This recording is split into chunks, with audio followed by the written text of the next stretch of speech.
Badger को पक्का करो चोट को लागू करो चोट को लागू करो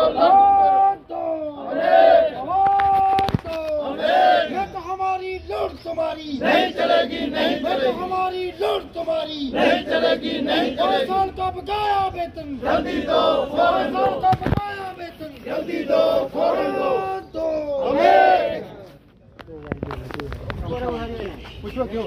नमस्कार, मैं Shakti Singh PHC United front member Kathua. सबसे पहले आप मीडिया कर्मियों को मैं दिल से धन्यवाद करता हूं। इतनी भीषण गर्मी में जो आपने आकर हम डेली वेजर की यहाँ पर कवरेज करने के लिए आए हैं। मैं आपको बता दूं कि जैसे हमारा जो प्रोटेस्ट है लगभग 700 दिन से ऊपर हो गए हमें प्रोटेस्ट करते हुए। आज भी हम अपनी मांगों को लेकर अड़िग हैं। जब तक हमें पॉलिसी नहीं दी जाएगी हम घर वापसी करने वाले नहीं हैं। हम प्रशासन को जो बताना चाहते हैं कि देखिए आज 44 डिग्री 45 डिग्री टेम्परेचर है। अब देखिए इन डेली वेजर के चेहरों पर कितनी गर्मी में इनको काम करना पड़ रहा है। जब 0 डिग्री का टेम्परेचर होता है तब हमारा डेली वेजर बर्फ़ में काम करता है। जब आंधी आती है, तूफान आती है, कुछ भी होता है, हर सिचुएशन में, हर हालात में हमारा डेली वेजर काम कर रहा है। लेकिन ये जो ऊपर आला अधिकारी बैठे हैं, जो इस स्टेट को चलाने वाले नुमाइंदे बैठे हैं, हम उनसे पूछना चाहते हैं कि इस वक्त जो हमारे एयर कंडीशन रूमों में बैठे हुए ब्यूरोक्रेट्स हैं, क्या वो 5 मिनट में इस कड़कती हुई धूप में खड़ा हो सकते हैं? उनमें इतनी कैपेसिटी है? यही वो डेली वेजर है, यही डिपार्टमेंट का वो रीढ़ की हड्डी है जो आपने स्लोगन बनाया है, घर से जल और जल से नल। यही लोग हैं जो पहुंचा रहे हैं। सिर्फ टेबल पर एक फाइल को बनाने से, उसको हमने प्रोसीड करने से लोगों को पानी नहीं मिलता है। यही लोग हैं जो गंदी नाली में हाथ डालते हैं, गर्म मिट्टी में सड़क खोद के खड्डा निकालते हैं, उसको रिपेयर करते हैं। हम चाहते हैं कि अगर आप हमसे काम लेते हैं तो कम से कम हमारे लिए कोई पॉलिसी भी फ्रेम कीजिए। SRO चोट के तहत हमारे बंदों को पक्का कीजिए। इनका भी कोई परिवार है पीछे, हमारे भी माँ बाप हैं। हमने 3 जनरेशन बर्बाद किए हैं इस डिपार्टमेंट में के। कौन सा गुनाह कर दिया? हमारे माँ बाप जो आज हमसे उम्मीद करते हैं कि जी हमें दवाई देकर देंगे, हमें खाना देंगे, हम उनको नहीं कोई सुविधा दे पा रहे हैं। हमने अपनी जवानी पूरी इसमें डिपार्टमेंट को दे दी। बच्चे हमारे आज भी अच्छे स्कूल में पढ़ने के लिए तरस रहे हैं। कौन सा गुनाह किया हमने PHC डिपार्टमेंट को, इस जल शक्ति डिपार्टमेंट को ज्वाइन करके? 3 तो इसके डिपार्टमेंट के नाम चेंज कर दिए इन्होंने। पॉलिसी हमारी करोड़ों रुपए की 1 महीने में स्कीम लग रही है, लेकिन डेली वेजर के लिए इनके पास कोई पैसा नहीं है। जो हमारा डेली वेजर, जहां हमारे 10 बंदे काम करते थे, आज हालात ये है कि वहां 3 बंदों को वो सारा काम निपटाना पड़ रहा है। इतना वर्कलोड है उनके ऊपर, मैन पावर कम होती जा रही है, रिटायरमेंट हो रही है, सुसाइड हो रहा है। लेकिन जो ऊपर पॉलिसी फ्रेम करने वाले लोग हैं उनको कोई इसका फर्क नहीं पड़ रहा। वो एक दिन में 4 पॉलिसी नहीं ला रहे हैं, नई स्कीमें चला रहे हैं, लेकिन जो मैन पावर है उसके लिए उनके पास कोई भी ऐसा एजेंडा नहीं है कि इनको चलाएगा कौन।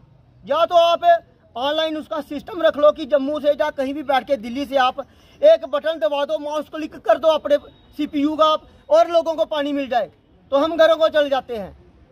हम उम्मीद करते हैं कि ये जो आने वाला टाइम है इसकी नज़ाकत समझते हुए हमारे लिए जल्दी से जल्दी पॉलिसी फ्रेम की जाए। 4 तारीख को जब कोड ऑफ कंडक्ट ख़त्म होगा, हमारी जो जम्मू की सेंट्रल बॉडी है उसका जो भी आदेश आएगा, हम प्रशासन को जो पहले आगाह कर रहे हैं कि गर्मी देखिए, टेम्परेचर देखिए, हमें पब्लिक से कोई दुश्मनी नहीं है, लेकिन हमें भी पेट लगा है, हमने भी अपने पेट की आग बुझानी है। अगर 4 तारीख के बाद हमारी कोई सेंट्रल बॉडी ऊपर से ऑर्डर निकालती है, पानी बंद की कॉल देती है, जो काम छोड़ो की हल डाल देती है, हमारा 100% उसको कोऑपरेशन होगा। उसके लिए डिपार्टमेंट अपनी आने वाले समय के लिए पहले तैयारी कर ले, लोग उसके लिए पहले तैयारी कर लें, क्योंकि इस गर्मी में अगर हम भूखे रहेंगे तो लोगों को बिना पानी के भी रहना पड़ सकता है। इससे ज़्यादा ना बोलते हुए आपसे इजाज़त चाहता हूँ। PHC यूनाइटेड फ्रंट सदस्य, मनुष्य को जीने के लिए हवा के बाद अगर किसी चीज़ की ज़रूरत पड़ती है तो वो है पानी, और इस पानी को पहुंचाने के लिए हमारा डेली वेजर दिन और रात, चाहे सर्दी हो या कड़कती गर्मी, ये हमारा डेली वेजर वहां पर काम करता है, तभी लोगों के घरों में पानी पहुंचता है। लेकिन अफसोस इस बात का है कि पिछले 700 दिनों से भी ज्यादा हम लोगों को प्रोटेस्ट करते हो गया है, लेकिन ये सरकार पूरी तरह गूंगी और बहरी बन चुकी है। हम लोगों की आवाज को जो सुनना पसंद नहीं करती। आज का दिन मेरे ख्याल से 45 डिग्री से भी ज्यादा तापमान होगा, तभी हमारे डेली बेजर आज भी प्रोटेस्ट कर रहे हैं। लेकिन जो हमारे ऊपर बैठे हैं नुमाइंदे, जिनको हमने इस देश की बागडोर संभालने के लिए दी हुई है, उन लोगों के चेहरों को पूछना चाहिए, उन लोगों को कि आओ अपने एसी रूम से बाहर निकल कर देखो ये डेली बेजर क्या मांग कर रहा है। ये सिर्फ मांग रहा है तो सिर्फ रोटी, कपड़ा और मकान और बच्चों के लिए एजुकेशन मांग रहा है, इससे ज्यादा हम कुछ नहीं मांग रहे। लेकिन ये सरकार की जिम्मेवारी बनती है कि इस गर्मी में हम लोग काम करते हैं, तो इस गर्मी के बजाय इन लोगों को अच्छी सुविधा देने का भी सरकार की जिम्मेवारी है। लेकिन यह सरकार अपनी जिम्मेवारियों से भागने के लिए पूरी तरह से तैयार बैठी है।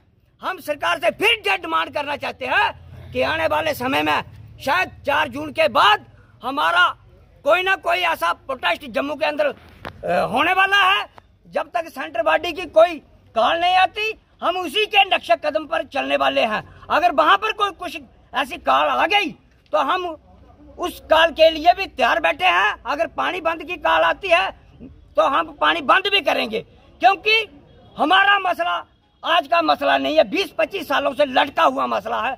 हमारा भी पेट है।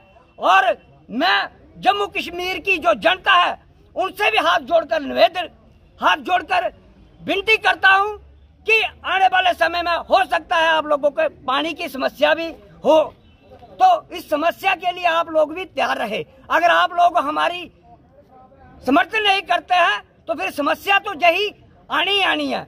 और दूसरी बात कि जम्मू कश्मीर के अंदर कोई ना कोई महीना ऐसा नहीं होता कि जब कोई डेली बेजर हो या परमानेंट हो।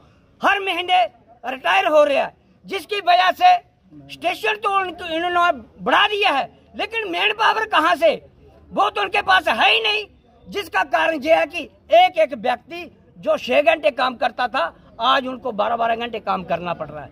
मैं सरकार से निवेदन करना चाहता हूं कि अपनी मैन पावर को भी बढ़ाए, ताकि लोगों को अच्छे तरीके से पानी मिल सके। मैं ज्यादा ना चाहते हुए सबसे पहले मीडिया का धन्यवाद करना चाहता हूं। जय हिंद, जय भारत।